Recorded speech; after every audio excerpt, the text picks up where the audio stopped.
Assalamualaikum warahmatullahi wabarakatuh.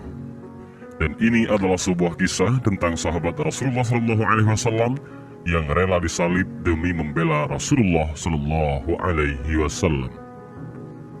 Cinta adalah ketertarikan emosional terhadap seseorang yang diwarisi dengan pengorbanan dan kasih sayang. Seseorang akan melakukan sesuatu demi membuat orang yang dicintainya itu bahagia. Oleh karena itu, Allah Subhanahu wa Ta'ala memperingati hambanya agar lebih mencintainya dan Rasulnya.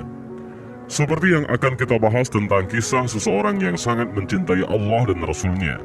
Ia korbankan jiwa demi agama, serta perjuangannya mewakili seluruh manusia terbaik saat itu. Dan semoga kisah ini menjadi motivasi dan pelajaran bagi kita semua karena jasanya untuk agama ini. Beliau adalah salah satu sahabat mulia yang kini namanya sedikit demi sedikit mulai terlupakan. Sahabat mulia ini bernama Khubayb ibnu Adi radhiyallahu an.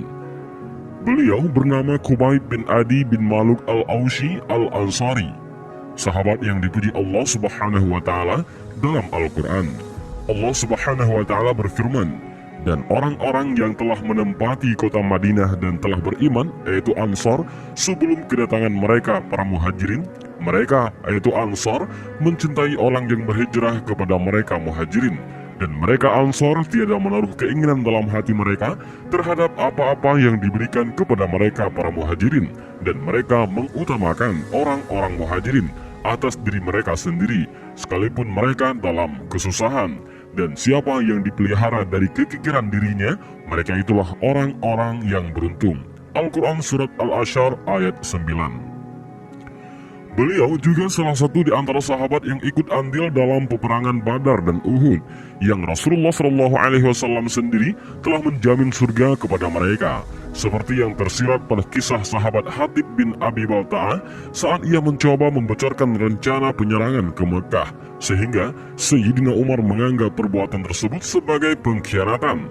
Oleh karenanya, ia pantas dibunuh. Mendengar kekecewaan Umar bin Khattab, maka Rasulullah SAW mengingatkan, bukankah ia, Hatib itu termasuk orang yang ikut dalam perang Badar?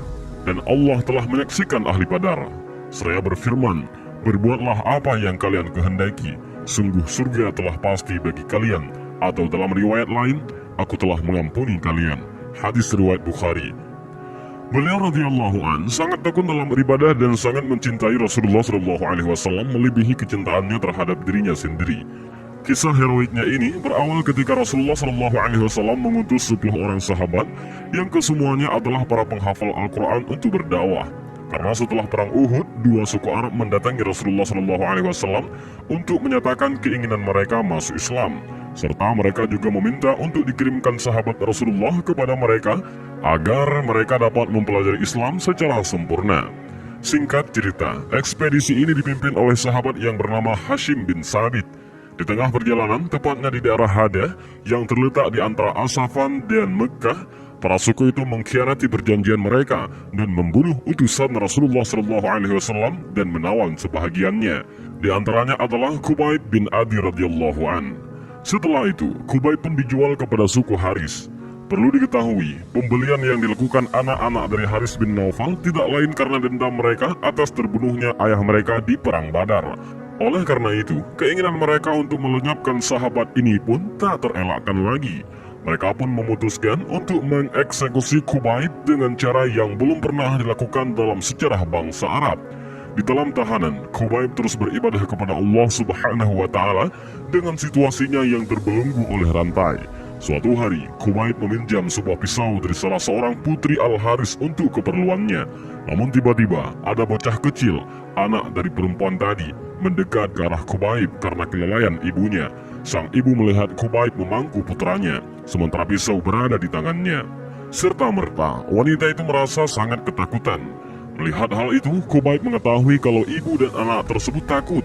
Dia pun menenangkan ibu dan anak tersebut dengan mengatakan, apakah engkau khawatir jika aku sampai membunuhnya? Sungguh, aku tidak akan melakukannya. Perempuan itu pun berkata, demi Allah, aku belum pernah melihat seorang tawanan yang lebih baik daripada Khubayb. Demi Allah, aku juga pernah menyaksikan dia makan setangkai buah anggur yang berada di tangannya, padahal ia dalam keadaan terbelenggu. Padahal ketika itu di Mekah belum datang musim anggur. Dan ketika saat kematiannya tiba, orang-orang Quraisy membawanya keluar dari tahanan dan hendak mengeksekusinya di tiang salib yang sudah dipersiapkan. Sebelum dieksekusi, Khubayb bin Adi radhiyallahu an minta untuk salat 2 rakaat. Orang-orang Quraisy mengira Khubayb hendak memperlambatkan kematiannya, sehingga setelah menyelesaikan salat itu, Khubayb bin Adi radhiyallahu an berkata kepada mereka, yang perkataan itu membuat mereka pucat, "Sungguh, seandainya kalian tidak menganggapku takut terhadap kematian, tentu aku akan menambah jumlah rakaat salatku." Dan Khubayb adalah orang yang pertama yang mencontohkan salat 2 rakaat bagi setiap muslim yang akan dibunuh sebagai wujud kesabaran. Mendengar ucapan itu, mereka marah dan langsung menyalib Khubayb. Setelah itu mereka mencoba untuk meruntuhkan iman sahabat yang mulia ini. Mereka berkata, "Ya Khubayb, maukah engkau jika posisimu digantikan oleh Muhammad?" Mendengar ucapan itu, Khubayb bin Adi radhiyallahu an bergerak hampir-hampir tiang salib itu roboh dan berkata kepada mereka, yang jika kata-kata itu didengar dapat membakar hati setiap orang yang mendengarnya. "Demi Allah, tidak sudi aku duduk bersama keluargaku, sementara kaki Rasulullah SAW tertusuk satu duri." Inilah bentuk kecintaan beliau kepada Rasulullah SAW. Di depan kematiannya, dengan penuh keyakinan dan kesabaran, di depan semua orang yang menyaksikan dirinya, beliau pun mengucapkan sebuah syair yang sangat indah dan membekas di hati. "Para musuh itu telah berkumpul di sisiku dan bersatu padu, mengumpulkan kabilah-kabilah dan pengikut mereka, dan semua menunjukkan kejelekannya kepadaku. Karena sesendirianku tanpa ada satu orang pun yang menolong, telah mereka kumpulkan anak dan istri mereka, sementara aku dipasung di sebatang kayu. Kepada Allah lah kusampaikan keluhan dan keterasinganku, dan semua yang diperbuat musuh di saat kematianku. Wahai pemilik Arash, tambahkanlah diriku atas semua yang menimpaku. Mereka telah mengiris dagingku dan telah pupus harapanku, dan semua ini semata-mata hanya di jalannya. Jika ia berkehendak, akan memberkahi potongan-potongan tubuh ini. Para musuh telah mengajakku untuk mati bersama kekafiran, maka meneteslah air mataku, bukan karena ketakutan. Tidak aku takut akan kematian, melainkan api jahanam yang aku khawatirkan. Tidak aku peduli jika aku harus mati. Di sisi manapun tubuhku terbaring dalam jalan Allah, dan tiada sudi kutunjukkan kerendahan pada musuhku. Sungguh tiada pernah takut karena hanya kepada Allah lah aku kembali." Setelah itu, Khubayb mengadahkan wajahnya ke langit seraya berkata, "Ya Allah, sampaikanlah salamku kepada Rasulmu." Setelah itu berhentilah nafas yang mulia ini, wafat dalam keadaan yang paling indah, yaitu syahid di jalan Allah. Dalam sejarahnya, Rasulullah SAW mengutus para sahabat itu menyelamatkan jasad Khubayb. Lalu bergeraklah mereka ke sana. Sesampai di sana, para sahabat menurunkan jasad Khubayb. Dalam perjalanan pulang, mereka dihadang oleh orang-orang Quraisy, sehingga terjadilah pengejaran yang membuat jasad Khubayb jatuh ke tanah. Melihat kejadian itu, orang-orang Quraisy pun mencoba mengambil jasad Khubayb untuk menyalibkan kembali. Namun mereka gagal karena sebuah kejadian yang menakjubkan diperlihatkan oleh Allah, di mana jasad Khubayb bin Adi radhiyallahu an ditelan oleh tanah. Maha besar Allah sebaik-baik penolong bagi hambanya yang beriman. Dan itulah kisah cinta dan pengorbanan seorang sahabat yang mulia, Khubayb bin Adi radhiyallahu an.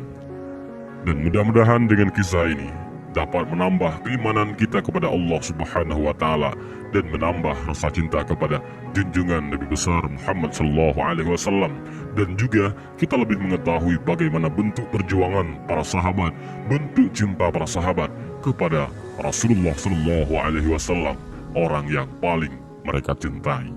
Dan demikian video singkat ini, mudah-mudahan bermanfaat. Wallahu a'lam bishawab. Assalamualaikum warahmatullahi wabarakatuh.